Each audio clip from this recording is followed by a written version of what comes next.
Alright, what's good, guys? Sorry for the late upload, but here I am. I wanted to get this video up before the conference finals round actually started, because otherwise it wouldn't be as much of a prediction. So here it is. The video's up, and I just want to say thank you guys so much who contributed to the last video. Those of you who commented below, liked and disliked the video, thank you all so much for that. I really appreciate it. And thank you for everyone who subscribed as well and stuck with me in this predictions journey and followed the playoffs along with me up to this point. Thank you guys so much for that. I really appreciate it. I always want to hear your feedback. I always want to hear your comments below, and I want to hear your predictions as well. So thank you guys all so much for that. Please continue doing that. And as you guys know, like, I try to answer every comment, but sometimes I get a lot more than I expect. And I just, I try to answer every single one, but sometimes it's kind of difficult. So I do my best though. So please try to leave your comments below, and thank you all so much for that. Okay, so real quick, round 2 recap. As you can see, these were my picks, as you can see on the screen. I got the Spurs wrong. OKC won, which really surprised me. I will go more in depth with that in a bit. Same thing with the Heat and Raptors. I doubted the Raptors, and they won as well. Once again, I'll go more in detail with that in a little bit.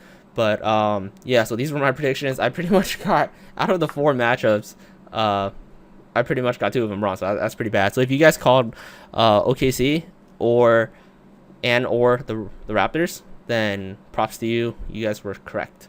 So let's get to the round 3 conference finals predictions. So what I want to talk about this time is that, okay, so I'm gonna pick a team. I'm gonna pick each team that I think is going to win, and then I'm gonna go in a little more detail of why I think that team is going to win. Like, I'm gonna go in a little more detail rather than before, because before I know some of you guys were saying, like,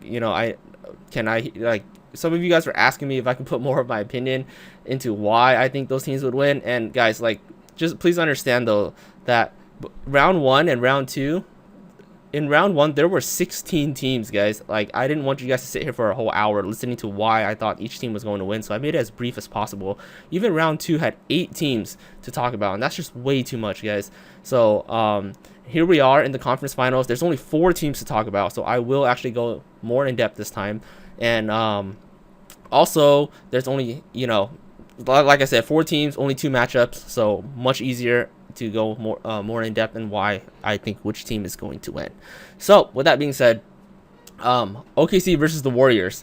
Now, OKC versus the Warriors, I really think that this is going to be an extremely good matchup.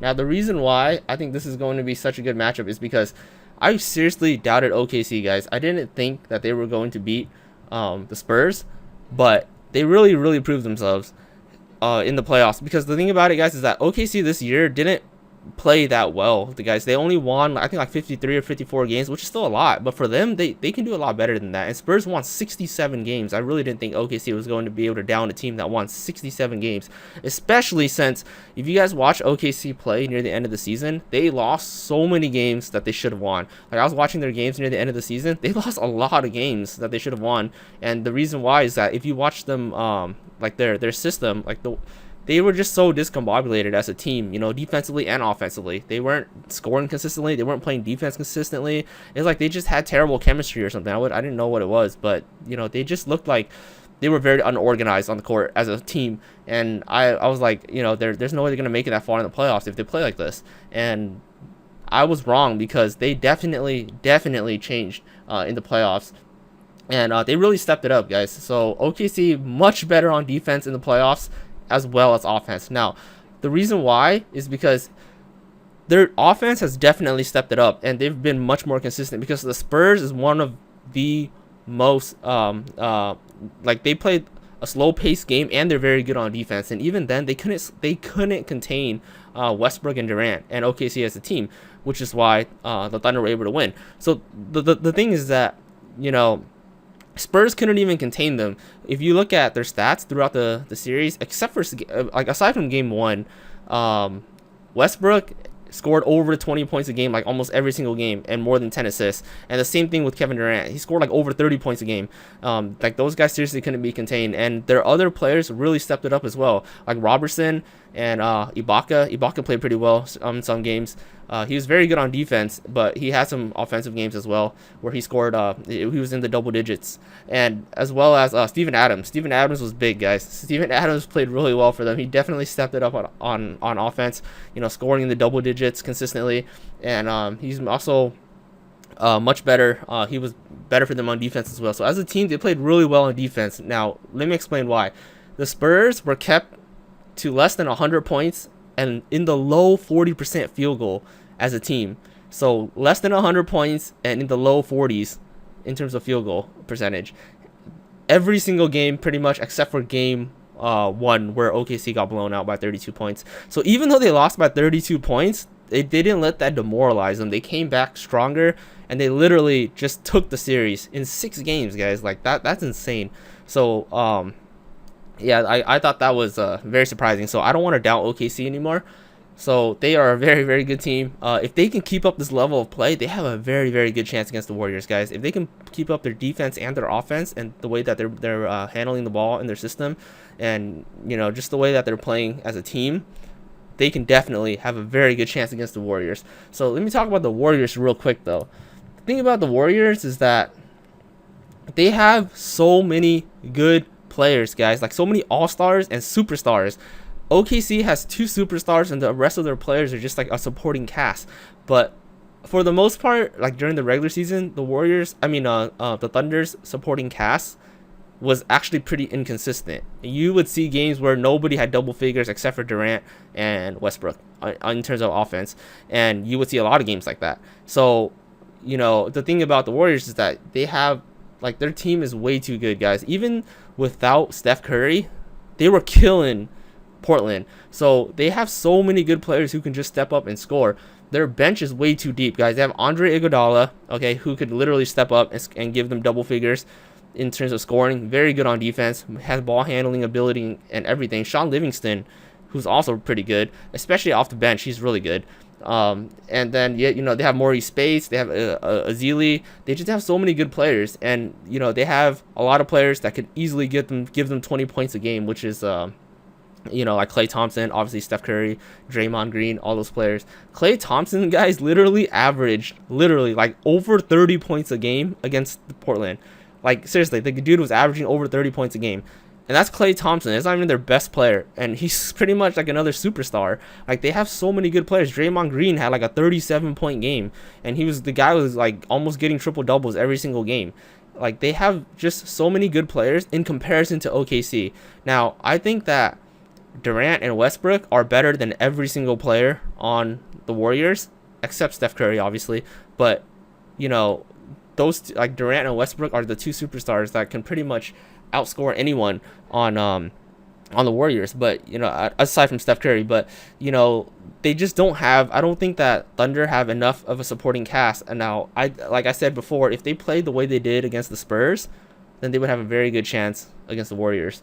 But I don't know if they're able to keep that up. I really hope that they do. I really hope that OKC does play very well and wins, because the thing is that if OKC wins, I think they'll win it in 6. But if the Warriors win, I think that they're going to win it in 7 games.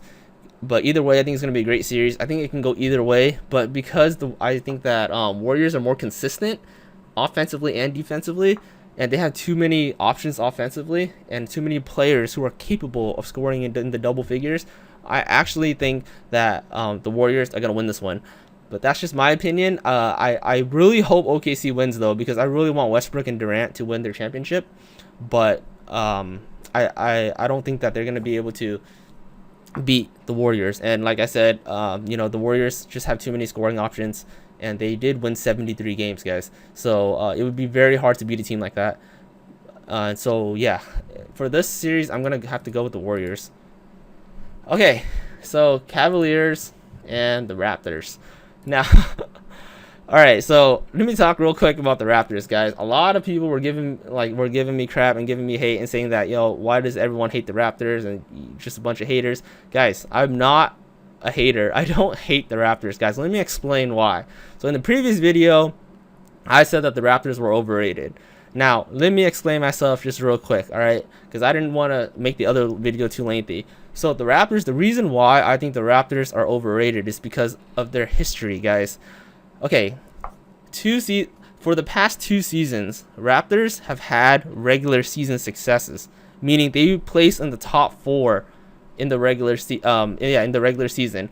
When they got into the playoffs, they pretty much got their ass beat big time. Now, you would think a team that was in the top 4 would not lose in the first round, but they lost in the first round back to back. So 2 years ago, when they played against Brooklyn, the Brooklyn Nets, guys, and the Raptors were 3rd on the East.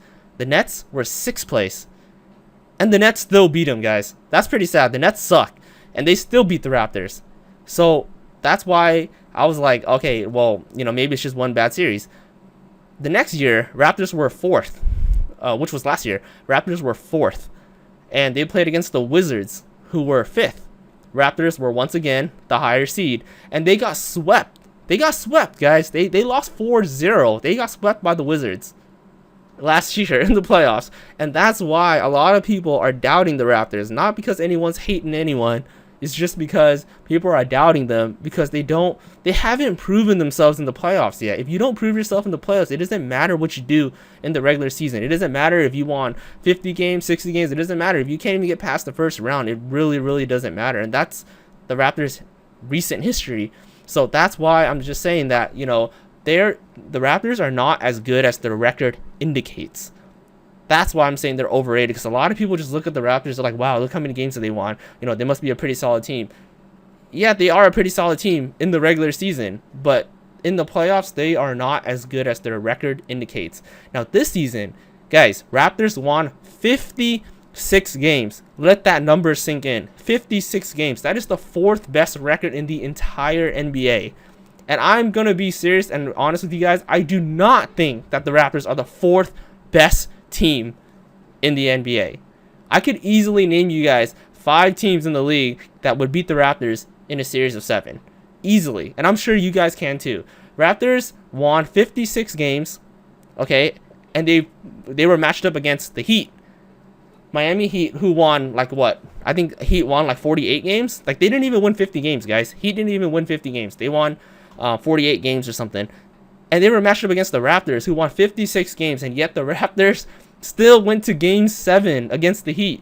Yes, I understand that, the Raptors still won. That's all that matters. But they went to Game 7 against a team that was just much lower than them. And if you think about it, the Heat don't even have Chris Bosh, guys. That's one of their superstars. They don't even have Chris Bosh. And they lost their only big man, which is Hassan Whiteside. Now, I understand that Raptors lost Valanciunas, but still, they have Biyombo, and now I don't care what anybody says. Biyombo is a beast. Okay, that fool was putting up doubles for you guys. So I don't want to hear anything. I don't want to hear anything negative about him. He's inexperienced, yes, but he's still a good player and he hustles and he plays good defense. Now the Heat do not have a backup if Whiteside is out, and they don't have Chris Bosh either. They just lost 2 huge players and they got out rebounded every game without Whiteside. So that's huge. And even then, Raptors were still in Game 7 with them. So I'm just saying though, yes, I give the Raptors my respect that they won the series, but they're not as good as their record indicates, guys. They are not the 4th best team in the league like their record indicates, and that's what I'm trying to say. Okay, so with that being said, but credit to the Raptors though, they did make it this far, and Kyle Lowry definitely stepped it up, and so did DeRozan, especially Lowry though, man. Look, Kyle Lowry's putting up 30 something points, I think 3 games in the series. That's really good. So props to him. He stepped it up big time. Considering that Lowry and DeRozan, especially Lowry, has such a slow start in the series, and he just completely turned it on when his team needed it. So props to him. Now let's talk about Cleveland really quick.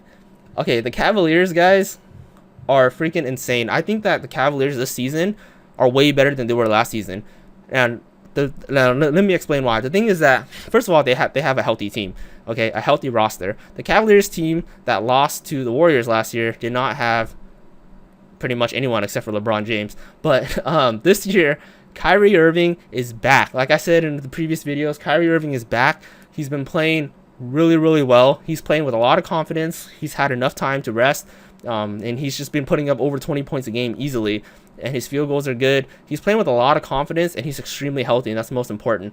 And Kevin Love, guys, he's been getting double-doubles. He's scoring 20 points a game. He's playing very well. Thompson's great on defense, and J.R. Smith is such a good wing player. He only shoots threes, and that's pretty much all they need him to do. LeBron James is still in like cruise control, and he's just killing it still. He's getting like 20-something points a game, 7-8 assists, and like 7 or 8 rebounds a game too. So the thing is, they're so solid on offense with a lot of superstar scoring options and a lot of, like wing players, and their supporting cast is just really, really good. So the thing about the Cavs is that they haven't really been challenged in the playoffs yet. I mean, they beat the Hawks last round pretty easily. They only won by 1 point in Game 4, but still, if you sweep the team, you won pretty easily. So they're pretty much 8-0 in the playoffs, so they haven't really been challenged, but I think the Raptors would give them a little more of a challenge. However, I don't think that the Raptors have enough star power and talent to play a team like the Cavaliers, because I think the Cavaliers are way too good for their own conference, on the Eastern Conference. So I don't think that the Raptors can do anything to LeBron James. Kyle Lowry is actually pretty good on defense, but we'll see how he does against Kyrie Irving, because Kyrie Irving is back and he's healthy. And I feel like their team is so confident now that they're in the conference finals 8-0, and that they're finally healthy for once as a team. And if you guys have looked at the Cavaliers stat sheet, like every game, Kyle Lowry, LeBron James, and Kevin Love have seriously all scored 20 or more. Like, they can easily score 20 or more every single game, like all three of them, and that's really good, because and then Kevin Love gets like 10 rebounds too.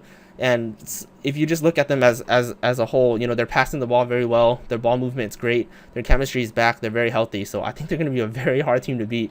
And I would actually love to see them in the finals, like, to be honest, because I don't think the Raptors have any chance against OKC or the Warriors. Now, I'm not hating, guys. I'm just being honest. So I'm definitely gonna go with the Cleveland Cavaliers on this one.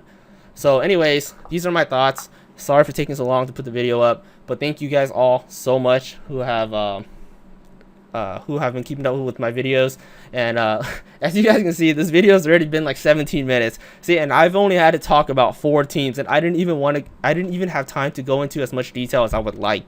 But as you can see, I don't want to make this video over like 20 minutes, and it's already been like 17 minutes. So yeah, so there would be no way I could talk about round 1 with 16 teams, or like round 2 with 8 teams in this much detail, because the video would literally be over an hour.